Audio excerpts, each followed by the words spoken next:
My coach told me that the only important thing in your approach is the last 2 steps. Well, my college coach only told me that we could do a 3-step approach. What? I don't think I've seen any pro do anything but a 4-step approach. Yeah, but I saw a Better at Beach video and Miles Partain told me to use a 5-step approach. So what's the real answer? Should you use a 2-step? Should you use a 3-step, 4-step, or a 5-step? In this video, we are going to answer what you should do and when and why. Most of it's not really that important.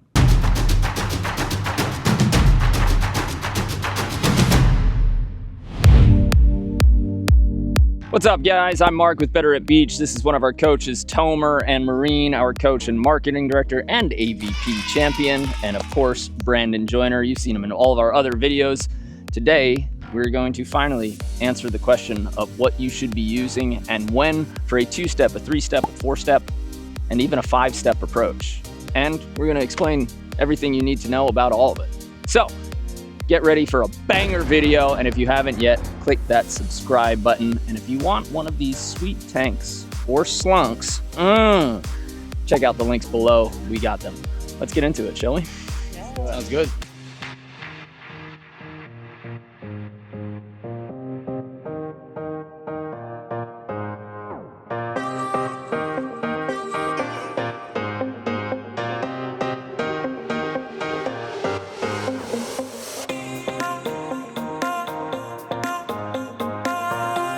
Hey guys, my name is Tomer with Better at Beach. I'm from Israel, 2-time national champion, represented the Israeli national team for a while. Now here in the US with Better at Beach.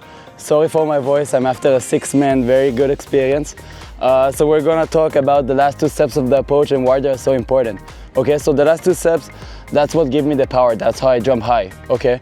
So if you can see, when I get to the last 2 steps, I'm gonna send a big right step as a righty. If you're a lefty, it's the other way. I'm gonna send a big right step and swing my arms back. The more angle I create and the more I swing my arms back, that's where I'm gonna get momentum. So if it's gonna be like that, I'm gonna show it 1, 2.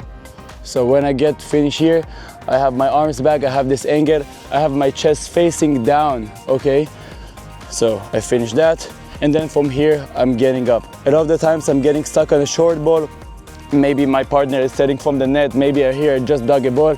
I need to get power quick. This is how I get it. But with the swing and with my legs. After that, I'm gonna get a nice approach. I'm gonna get my left arm up, pointing to the ball. And then I'm gonna have the ball on my right shoulder so I can put my body weight on the ball and get a nice swing on it. Let's say I just dug a ball here, I'm on the ground, I dug the ball, my blocker is setting me up, I'm getting up, my setter is already setting me, I have no time to get back. What am I doing at this point? I'm gonna set a big first step and get jump from here, and now I still have power to get some hit on the ball. Let's get another example. I'm starting at the net, I'm at the block, I'm jumping, my defender is there digging a ball, the ball is flying to the net. No time to create space, it's me versus the defender. I need to beat Mark over there, otherwise he's gonna dig me. How do I get power? I'm gonna send those 2 steps, maybe not even in front, maybe I'm gonna step back and get power. The most important thing, when I'm opening a big step, when I'm swinging my arms back and I'm getting this angle we spoke about before, I can still go here, get up, and get some power on the ball. So those are scenarios that in the game they happen a lot, especially when we get to the pro level, that we need to get power quick and we need to get strong, because otherwise we're not winning that point. Hey guys, it's Marine. I'm an AVP player and I also play for France on the World Tour, and I'm gonna explain you the 3-step approach. So when I used to play indoor, I only use a 3-step approach because the ball is coming at a really fast tempo. I think I had a better read and I was a lot faster with my feet on a 3-step approach.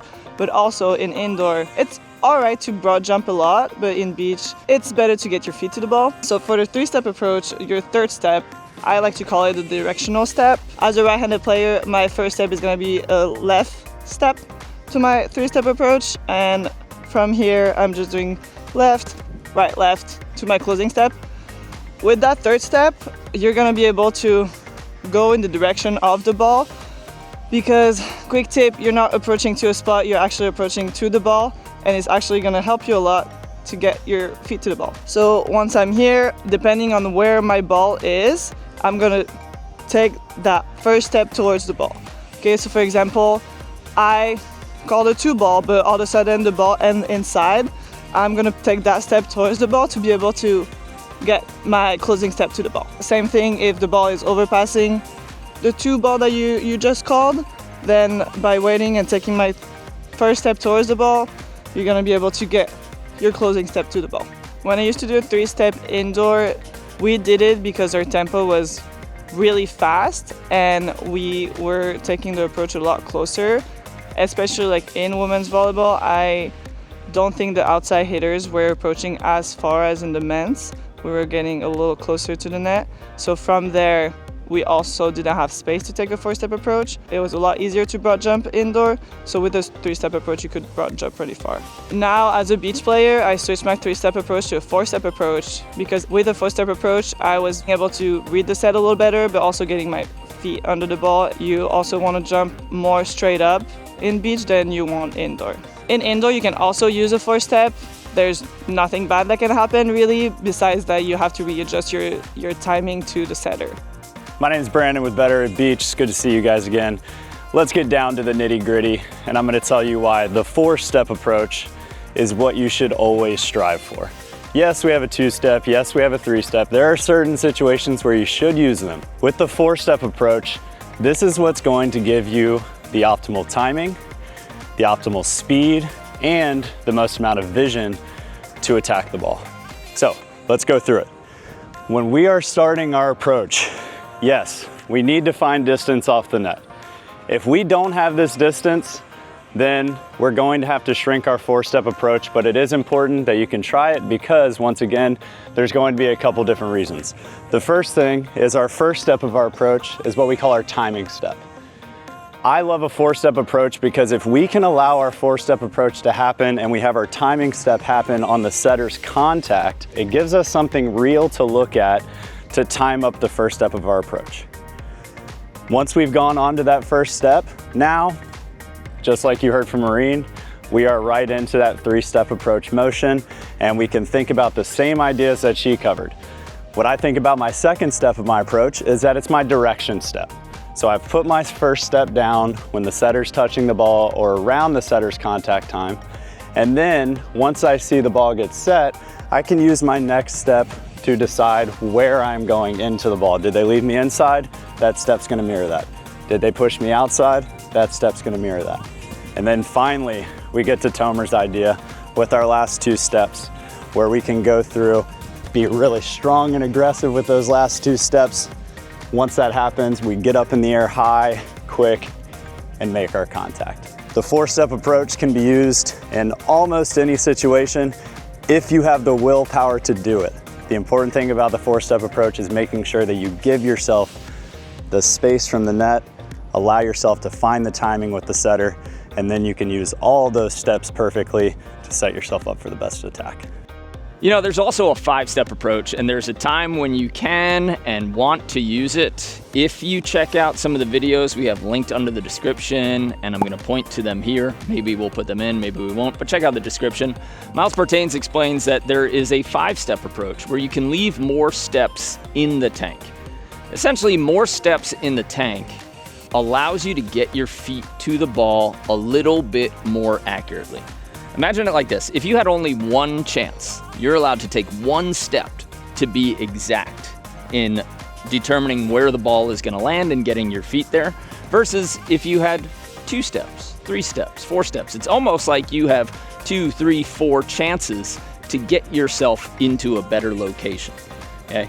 Also, we do want to develop some momentum. So when there is a bigger set, we'd like to leave more steps in the tank so that we can carry and build momentum.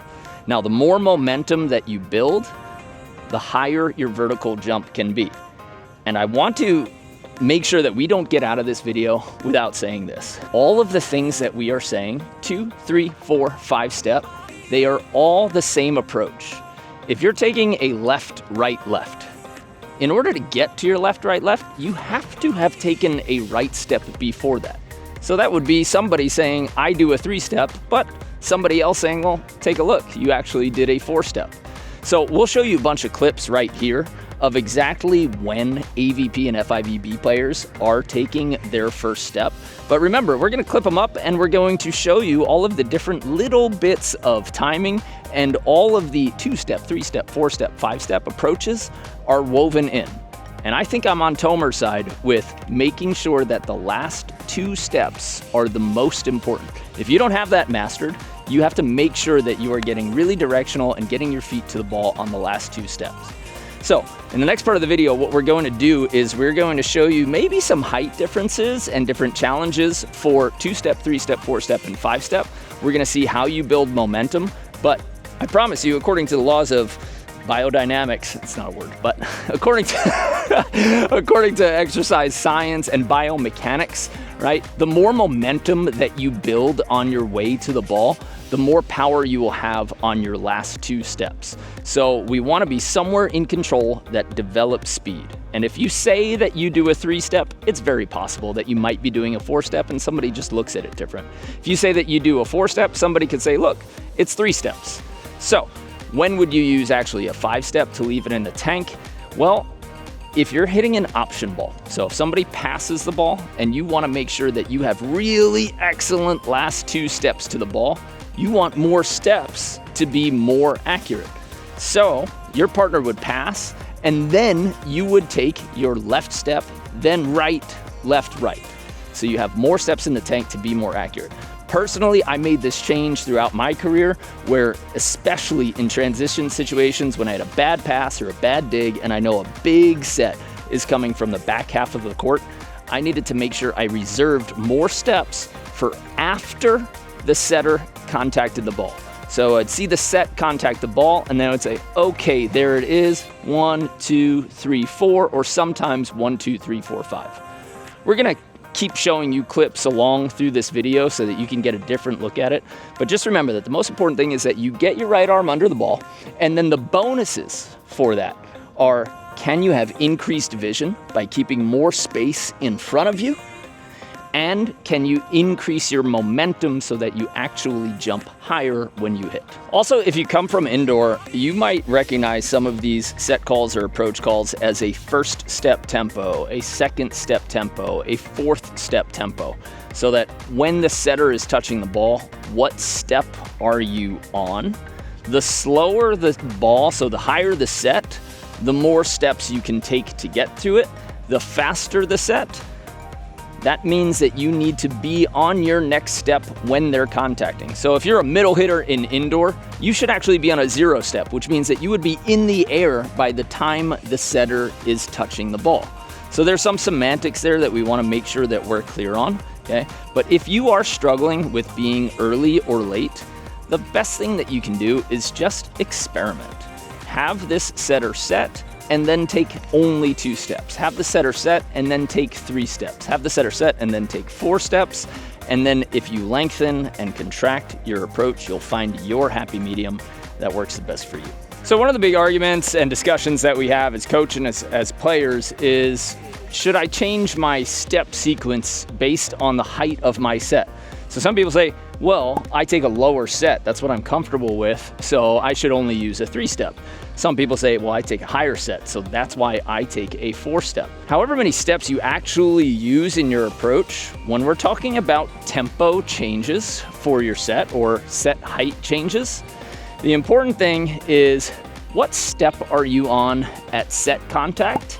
That can usually determine it. So you can take a 4-step approach and be on your 2nd step by the time the setter touches the ball.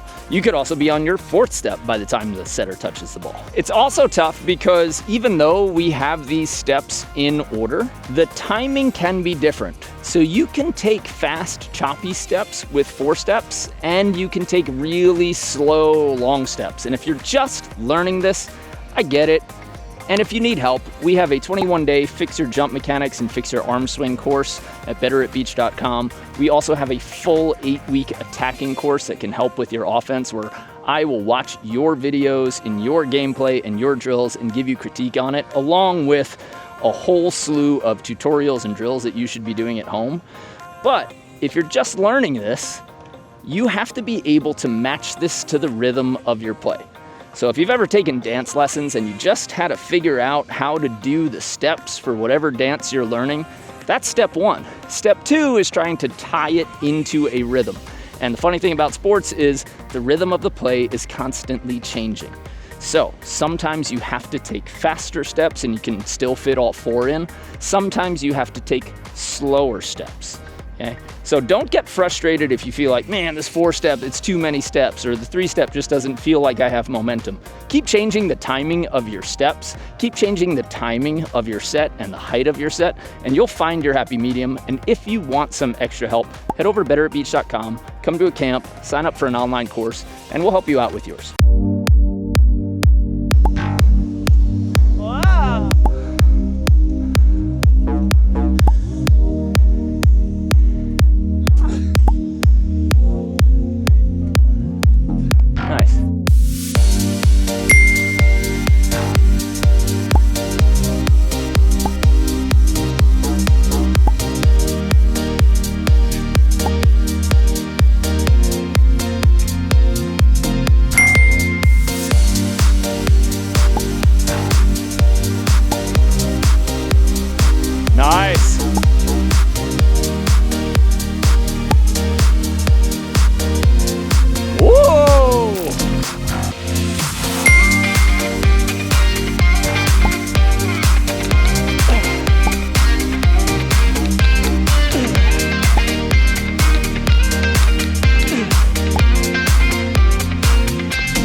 We showed you guys a bunch of different approaches. Based on what we showed you guys, in the comments below, let us know which you think is the best approach. 2-step, 3-step, 4-step, or 5-step. If you want to dive deeper with us and go further into your game, you could always come out to Hermosa, and Tomer is leading up our classes out there. If you want to set up a camp and we can come to your town or your facility, Maureen is in charge of that. She's going to book us all around the country and all around the world. And if you're a coach or a club director who is trying to upgrade your systems, your practice plans, and all of your business operations to help make coaching easier and get everybody on the same page, Brandon is heading up our club consulting program, so you can find all of those links underneath that video. And if you want to work online where I will watch your video, review your film, and walk you through this game step by step through fitness, nutrition, and all of your skills, you can join the Complete Beach Volleyball Training Blueprint, where I'll help you out online. Aside from that, I think we covered everything. You got a pretty cool tank top on. Where'd you get that? I do have a pretty cool tank top on. And you know where you can find that? The link under this video. Our custom-made Better at Beach tanks, slunks, and shirts. You can find it all. Before you leave, don't forget to subscribe, and we'll show you the next video you should watch coming up soon. Have a good one.